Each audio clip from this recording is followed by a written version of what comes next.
This episode is brought to you by Lumina Growth Lab.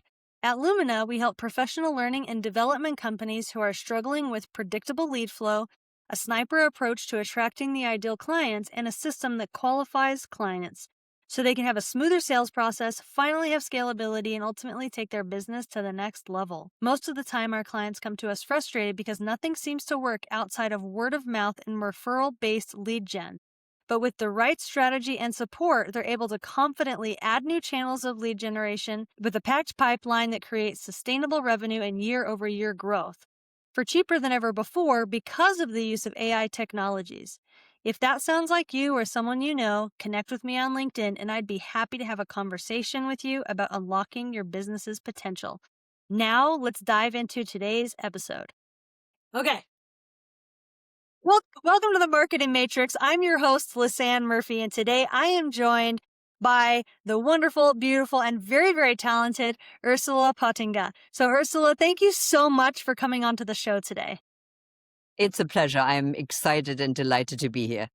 Guys, when I first met Ursula, she was in the very tail end of her RV life for the season, and she took the time to talk all things business with me, and I was really excited that this is someone who loves life and play just as much as business, and the methodologies that she uses in her work are really phenomenal. So I'm very, very excited for her to dive into them with you today. So let me take a moment to introduce this powerhouse woman, and then I'm going to let her just take it from here. So Ursula coaches and trains people in the area of transformational leadership and effectiveness. As the founder and president of Profound Growth, she leads teams and individuals to greater performance, resilience, and engagement. Her international experience has led her to become an expert in change management. She studied neuroscience at the MindSight Institute under Dan Siegel, and Ursula draws on her 25 years of experience in international business and professional development to improve performance, engagement, and change. She is a masterful coach and experienced facilitator using neuroscience and classical coaching tools to help women leaders break through patterns that have held them back, impacting culture, relationships, and a new path forward. Born and raised in Germany, she coaches in both German and English, and she divides her time between Minneapolis, Minnesota, and Florida. So again, you guys, wherever you are, big round of applause. Welcome Ursula to the show. So Ursula, thank you so much for coming today. Thanks. Thank you very much for having me. And yes, I am in Minneapolis today, where we're having a beautiful sunny day. But yes, the RV is packed up and put to rest until the middle of January, where we will pick it up and then head south. Because if you're familiar with the northern United States, just about first week of January, it gets really, really, really cold. Yeah, especially where you are, right? Yeah, Yeah. totally. So, and then I just have to ask, is there a particular place in Florida where you like to go, or do you kind of move around? Well, we've had an RV now for, I don't know, probably 15 years. So over time, we've sort of narrowed it down to our favorite places. And this is where we usually end up now because we have to plan basically almost a year in advance because these spots, these RV parks get really, really busy in the winter. So one of our favorite spots is St. Augustine in the northern part of Florida, which is very historic, has beautiful beaches, but has also this very beautiful old part that we just love to walk through and go through and hang out in. And so St. Augustine is one of our favorite places. And then the Florida Keys, where the the ocean meets the beach. No matter where you go, it's always there, and it's just beautiful. I love that. I've been to St. Augustine. I love St. Augustine. I have a lot of good childhood memories there. And then I went to the Florida Keys in Key West for the first time last November and really loved it. And I can't wait to go back. Yeah, it's beautiful. Boats and fishing. Not that we are into fishing, but just being around the ocean. There's something about water that has always really attracted me. Now, my husband is from the Netherlands, hence the name Pottinga. It's a very, very Dutch name. He really, ocean and dunes and beach, that's really his jam. I am sort of more mountain person because I grew up in the southern Germany, Bavaria, the Austria-German border, and the Alps, and it's beautiful. So sometimes I'm really conflicted. I love the ocean, but I also love to go to the mountain. I love it. I love it. Oh man, I feel the same. I was born in the West where the mountains are, so like in around like Mm. Utah and Colorado. But there's nothing like the beach as well, just like that sound of hearing the waves Yes, lap onto the shore, and so I mean, when you can have both, so yes, that's a good way to do it. yes. Yeah, absolutely. And since we have a house on wheels, we can basically, just take it anywhere. So last year we went to Colorado with the RV and Santa Fe, New Mexico, which we loved. So it really gives us the freedom to go on adventures. And I think, in terms of my work, I coach leaders and we talk about values a lot. And really, what I have found is, the RV life really helps me honor some of my most important values, which is adventure and being outside. I'm such an outside person that when winter hits in Minneapolis, where you're basically stuck more or less for, 3 months on and off, that is just something that just didn't work for me, and my body didn't like it, my spirit didn't like it. The value of adventure and outdoors and being in the beauty of nature, that just was it's just such a good fit.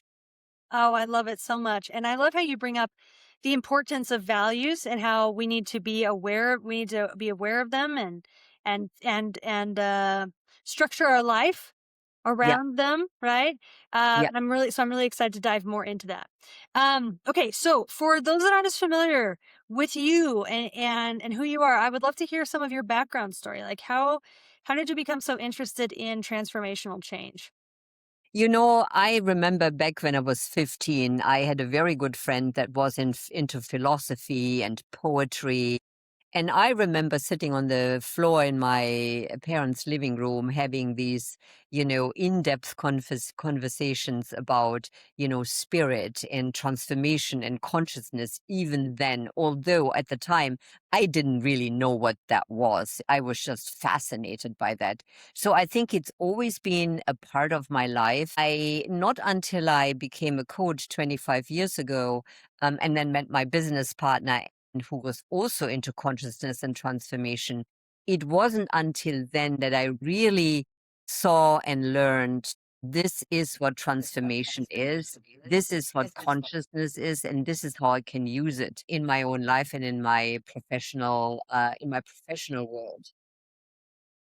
And then I think it just became a journey, learning more about it, diving into some of the research, and really finding both my passion as well as, deep interest of how much can I learn about this thing that I'm just so interested in. I love that. And I love that like you were having clues about it early in Yeah. your childhood, which is Yeah. really remarkable.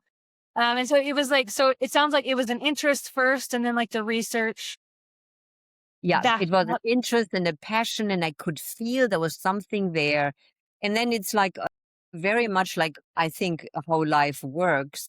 You meet just the right people that either take you along this journey with them or there is a connection. And I think this is really what happened with Anne and I.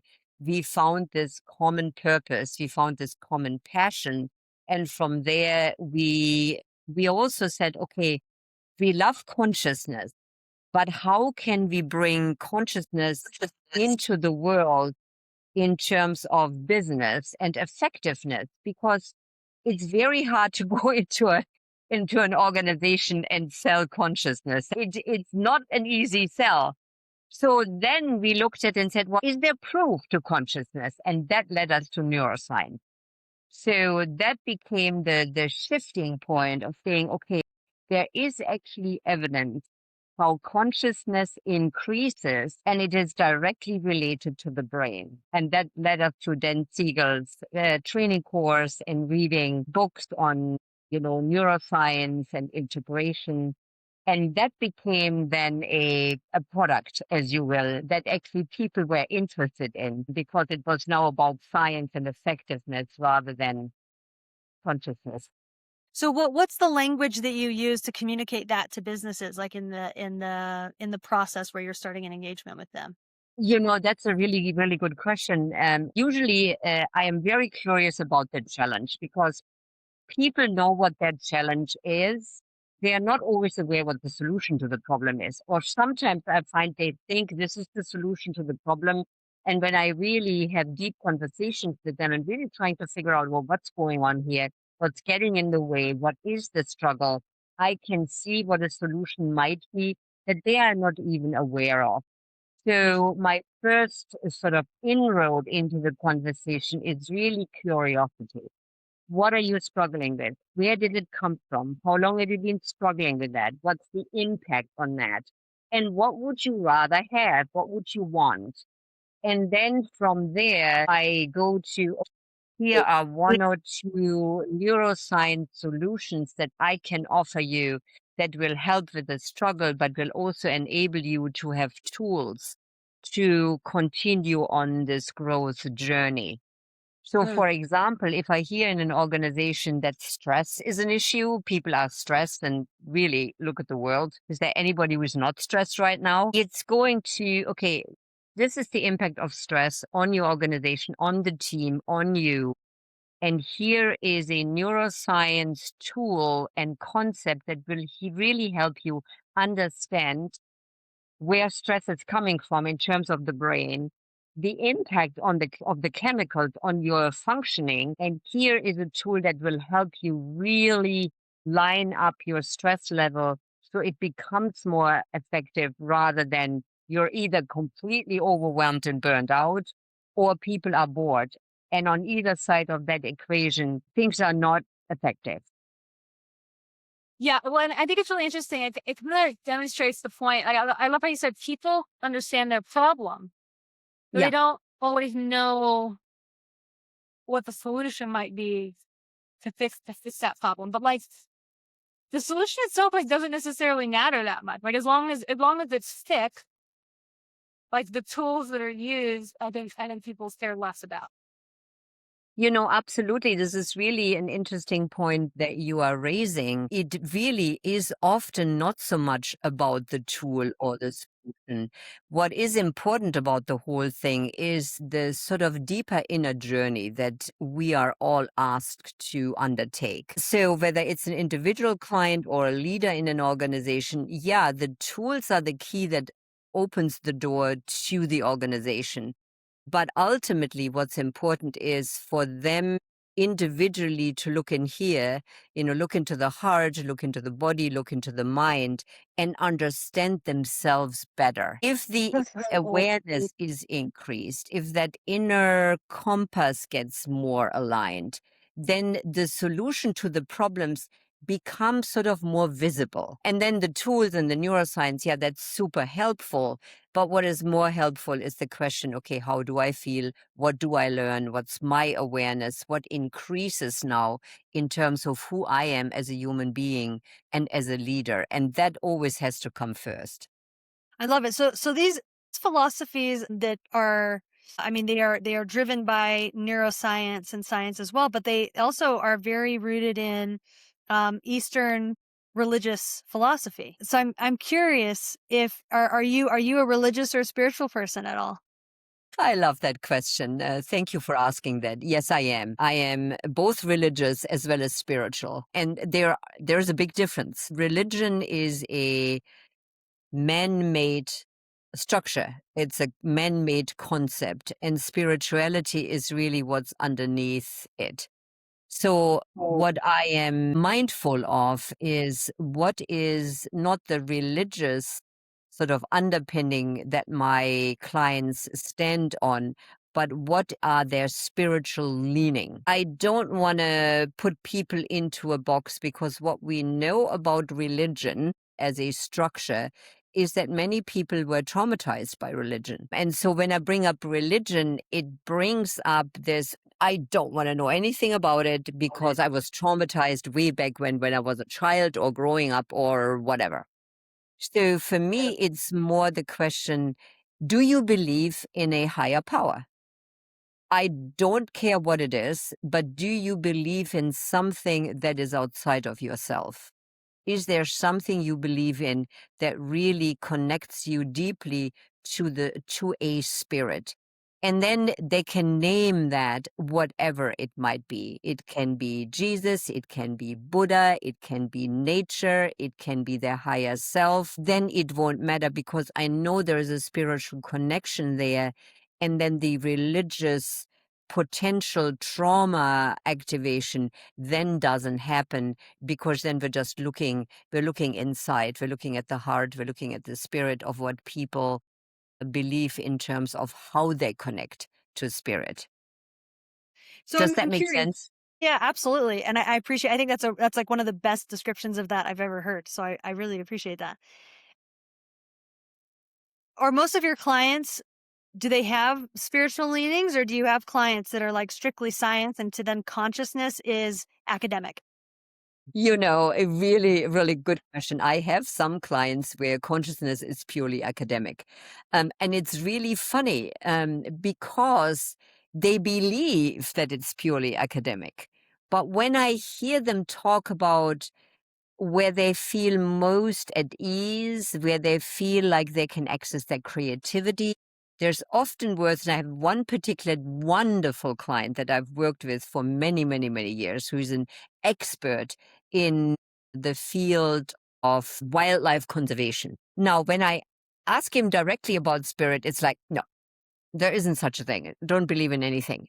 But when I hear him talk about where he feels at ease, where he finds his peace, where he finds his inspiration, it's nature. So, I say to him, how can you not see that that is your spiritual home? You just call it nature. You are a wildlife conservationist. Of course, nature, wildlife, the mountains, of the West Coast, that's your home. That's where you access your deep spiritual wisdom. And he sort of like had this moment where, you can see this light bulb go on and go like, well, I guess if you put it that way, I guess that's it for me. So I think people are sometimes not even aware that they have a spiritual connection, but when you point it out to them, they go like, "Well, I guess you could call it that." I love that. So how do you describe consciousness like from an academic perspective? I'd be curious to know how you describe that. And I think the where my question comes from is um I have an uncle who always have the most interesting conversations with him because he is very academic and he's a proclaimed atheist. He comes from he has a Jewish lineage, but he's a proclaimed atheist. And for him, humans really are just a series of chemical and electrical reactions, right? That there's nothing beyond that. And so like what we do in life is really just our choice. And then like after we're gone, but like consciousness to him is it is purely electrical and chemical reactions that are Yeah, happening in the body and the brain. yeah, Which I think is really, really fascinating. Like from that perspective, I'm yeah, personally more of a religious and spiritual. So like for me, consciousness is um, way more about spirit and essence of being and yes. values based, kind of like you're talking about. But I'm very curious, like, what does the science say about consciousness beyond chemical and electrical reactions and responses? Yeah, I love that your uncle is framing that this way because there are a number of thought leader sort of trains of thought. Let's put it that way. Consciousness is something that actually nobody knows what it is. It cannot be pinpointed in the brain. So, in many ways, your uncle is right. The way we are in the world as it relates to our emotions and how we react to external stimuli is a reaction of chemical neural pathways, chemical firings, and often is also based on how we grew up, the history of us, and all of that. So that's one train of thought. Then there is another train of thought.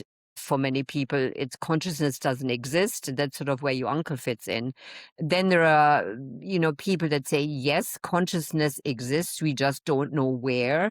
And so for us, it's a yes and, because I think I don't think it's useful in the world to look at black and white. It's paradoxical. Everything in life is paradoxical. Nothing is ever black and white. There's so many colors in between, and consciousness is very similar. What has helped us is look at the neuroscience. And what is neuroscience telling us about brain integration? So what I mean by brain integration is when every part of the different parts of your brain, hemispheres, networks, prefrontal cortex, limbic areas, brain and body connection, heart, when all of these puzzle pieces, when they're all fit together and they all work together, that creates a level of consciousness that has us be more regulated, has us be calmer, and enables us to really listen to what is going on in here. What am I hearing as I'm thinking about this? And what is the embodied physical reaction that I have? So the more we know about the brain and how brain integration helps us to be more aware and ultimately be more conscious, the more we learn about it, the easier it's going to be to access higher levels of consciousness. So in my work, we work with a model that Anne and I have created called the 7 levels of effectiveness. And there are basically the 7 levels of consciousness. And having a roadmap like that helps people understand consciousness just a little bit better, because otherwise consciousness is going to be this very elusive, not sure what it means, not sure where I am kind of thing. But with this roadmap, we can say, okay, look at the roadmap of these 7 levels, know where you are in this moment, and is this a level that's effective, or is there a higher level of consciousness on the 7 levels that will support your effectiveness more? And if that's the case, what does your brain and your body need to do in order for you to be able to access that level? So having a roadmap is hugely helpful. I love that. So, and was it you I was talking to about power versus force Yes. by Hawkins? Yeah, good point, because our 7 levels of effectiveness were inspired by David Hawkins' groundbreaking lifelong research that he did over, I think, 30, 40 years. He wrote a dozen books, all related to consciousness, which Anne and I studied for years. We followed him and we took his research, and it inspired us to create our roadmap. His map of consciousness, I think, had 17 levels, and you can only imagine how hard it is to work with that. So we took that research and then the neuroscience, and we recreated it based on what we know, and said, 7 levels is something that people can work with. They can remember 7 levels, but it's impossible to remember 17. So absolutely, David Hawkins was an amazing researcher and thought leader that we credit with the inspiration to the 7 levels. I love that. Well, and I think it's so neat how you and Anne have really put together, like you said, like a pathway. What was the word you used? Was it pathway? Roadmap. Yeah, Roadmap. roadmap. Thank you. Yeah. Sorry. So a roadmap that is, I mean, maps have steps to follow, right? Like you do this here, you do that here, right? So to like create a roadmap for something that's as nebulous and difficult to understand as a concept of consciousness. So Yes. that's fantastic. I love it. Yeah. And I just wanted to say, when something is simple, it is often underestimated. But what we say about the 7 levels, they are deceptively simple and endlessly complex. But I think simplicity helps people understand and work with something. I mean, I think we all know models that have circles and spikes and triangular overlaid and overlaid. And only the creators of those, things understand it. That's ultimately not helpful. What is helpful is when there's something simple that people can identify with and work every single day of their normal lives with without having to look on the bookshelf and go like, page 75 gives me a description that's 10 pages long of how I use this thing. I love that. So well said. You've got a great sense of humor too, Ursula, which I really appreciate. I hope I'm not upsetting anybody that's created a model like that. Good for you. I'm just saying that that this is not working for me. Something that simple works for my brain better. I love it. I love it. Okay, so talk to me a little bit about the business side of this in terms of like, do you guys work with like leaders individually? Do you work with teams? What types of what industry do you typically work within? Yes. How does your work work? Yeah. So there's two sides to my work. The work that I do with Anne is quite niched. We are a boutique training organization, and our students are trained coaches. So our clients are coaches that want to know how to work with their clients in a more effective way using neuroscience tools and neuroscience research that they can include in their coaching practice. So we have a year-long program that's a certification program that helps trained coaches elevate and expand in their coaching. In terms of profound growth, I work with women leaders, many of them in male dominated industries. And I work with them individually, and I also work with their teams if they have a team. And we use, again, neuroscience concept and classical coaching tools to help them break free from limiting beliefs, patterns that are holding them back. And I can see that many of these women want to have a greater impact on the culture they're in, on the relationships that they have, and they want to have newer, more creative ways forward.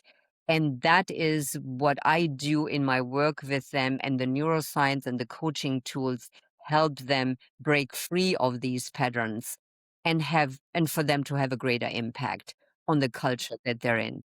Wow, that's wonderful. And how do these business leaders or on your side or the coaches, how do they discover your company? Like, are you doing social media? Yeah, I have a very good LinkedIn, very active LinkedIn profile. The podcasts, your podcast, as well as the podcasts that I have, are often featured on there. I try and look at, a concept or a challenge that a client has, and then, share some tips and tricks and tools of, my perspective on that. Often the RV features in that. The dog, our Boston Terrier Comet, is often a voice for leadership because, as you can imagine, dogs have lots of things to say about who we should be. So I use my RV life and the dog, and then, obviously the neuroscience. So I have a LinkedIn profile. It's very LinkedIn Ursula/Pottinga, very simple, where people can find me and please, connect with me. And then on my website, profoundgrowth.com, is links to the podcast and also a free tool. So I've written an ebook called Executive Presence, which is very often what my clients are struggling with. And I've just recently created an ebook, and you can find it on the homepage of Profound Growth, and it's free. You can download it, and it has some very interesting neuroscience connections to what executive presence is or what most people believe it is. I love that. I love that so much. So, and what are some of your big initiatives for 2026? One of my biggest issues for 2026 No, is initiatives. Like what's an one of your initiative. biggest focuses? Well, Executive presence. So that ebook was, just recently created. There's still a little bit of a tweak going on. I have an editor that's sort of still, managing that a little bit. So in the next couple of days, it should be ready.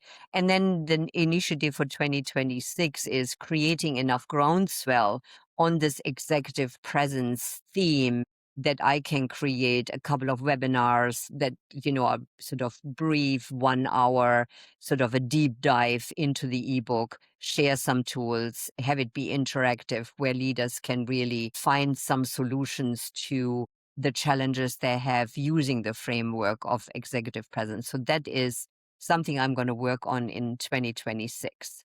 I love it. So, and are you and Anne the main coaches, or do you have other coaches that work with you? Like, what? Tell me about the team that supports all this great Yeah, content. so on the Be Above leadership side, where we train coaches, Anne and I are the main leaders, facilitators of the program. We have trained leaders within the Be Above team structure that have gone through some very rigorous training that support us in terms of, scheduling. When I travel, sometimes I can't do the group, and so they step in. On the profound growth side, it's basically I'll do all the coaching because it's my intellectual property. It's really sort of like I'm the brand, I'm the voice, and it's a little bit harder to duplicate. But I have support, PR, marketing, LinkedIn posts. I have an editor that helps with, the website. I have a virtual assistant that helps me with scheduling. My husband helps me with taxes and accounting, which I hate. So I said, darling, you're semi-retired. Could you help me with numbers? And he went like, sure. So That's I have fantastic. people, I have people that support me because I couldn't possibly have a life if I would have to do everything myself. It just wouldn't work. I would be completely overwhelmed. So you entrepreneurs out there, find support because doing it on your own is ultimately not going to work. Yeah, I love that. I love that. Well, I'm really excited for any coach or company that has the opportunity to get to work with you. I think the work that you do is really remarkable, and I love your enthusiasm and your passion for it. So, Ursula, thank you so much for sharing so much wisdom and a deeper understanding of consciousness from a scientific perspective and how it fits into your work and the different roots that you've brought in to create the frameworks that you do. It really has been an absolute joy having you on the show today. Well, I'm very grateful. Always love talking to you. You are an amazing host. I love your curiosity. And this is something else, again, for the entrepreneurs that are potentially listening. Find something that you love to do. I am not a good writer, but I like to talk. And so it is easier for me to bring my message across via podcasts or webinars or where I can talk. Writing is just so much more stressful. So find something that you love to do and do that. And that then you will never be bored or uninspired. So I love thank you that. for helping. Thank you for helping me staying inspired today. I love Thank that. you. So Ursula, you've already shared a little bit of your LinkedIn and your website with that freebie. Is there anything else you want to share in terms of how people can follow you or find you? No, but I would appreciate that if you are connecting with me on LinkedIn, leave comments. And I love to stay engaged in the conversation. So my website and LinkedIn, those are the two really good resources that we can connect. And of course, my email is ursula@profoundgrowth.com. If at the end of this podcast you have any questions at all about anything that I have shared, please, just shoot me an email. Perfect. I love that you're open to that invitation. Yes. So guys, I'm going to put all those links that Ursula mentioned today in the episode notes so you can link directly out to those. And again, guys, it has been so fun having this conversation. We could talk for a long time on many more of these subjects. So guys, wherever you're listening in from, thanks so much for taking your time to do so today. Yes, thank you. I appreciate your time. All the listeners appreciate the time that you have spent with Lisanne and I.